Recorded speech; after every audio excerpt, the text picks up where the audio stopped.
Hello friends, இன்றைக்கி முள்ளங்கி தொக்கு எப்படி பண்ணலான்னு பார்க்கலாம். முள்ளங்கி சீவி வச்சுக்கோங்க. ஆனியன் 1, ஜீரகம், மிளகு, தாளிப்புக்கு உளுத்தம்பருப்பு, சோம்பு, பூண்டு, கொஞ்சமாக புளி, 4-5 மிளகாய் பொரிச்சு எண்ணெய் ஊற்றிக்கோங்க.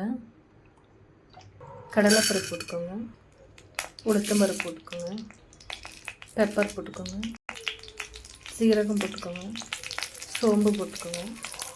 இதெல்லாம் வறுபட்டோன்னா இதெல்லாம் வறுபடட்டும். இது நல்லா வறுபட்டாச்சு. இப்போ மிளகாய் சேர்த்துக்கோங்க,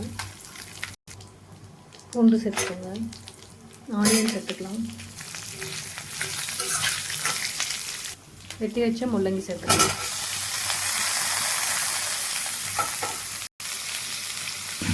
மூடி வச்சுக்கலாம். 10 மினிட்ஸ் வதங்கினோடனே நீங்கள் ஆஃப் பண்ணிவிட்டு ஆற வச்சு நம்ம மிக்ஸி ஜாரில் போட்டு அரைச்சிக்கலாம். நல்லா ஆறிடுச்சு. இப்போ கொஞ்சமாக புளி சேர்த்து ஒரு மிக்ஸி ஜார் எடுத்து புளி சேர்த்துக்கலாம். ஆற வச்ச முள்ளங்கி சேர்த்துக்கலாம்.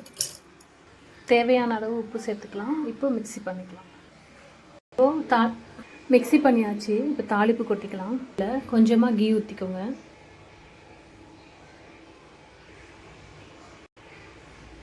கொஞ்சமாக கடுகு போட்டுக்கோங்க. கடுகு பொரிஞ்சதும் கொஞ்சம் உருளைடால் போட்டுக்கோங்க.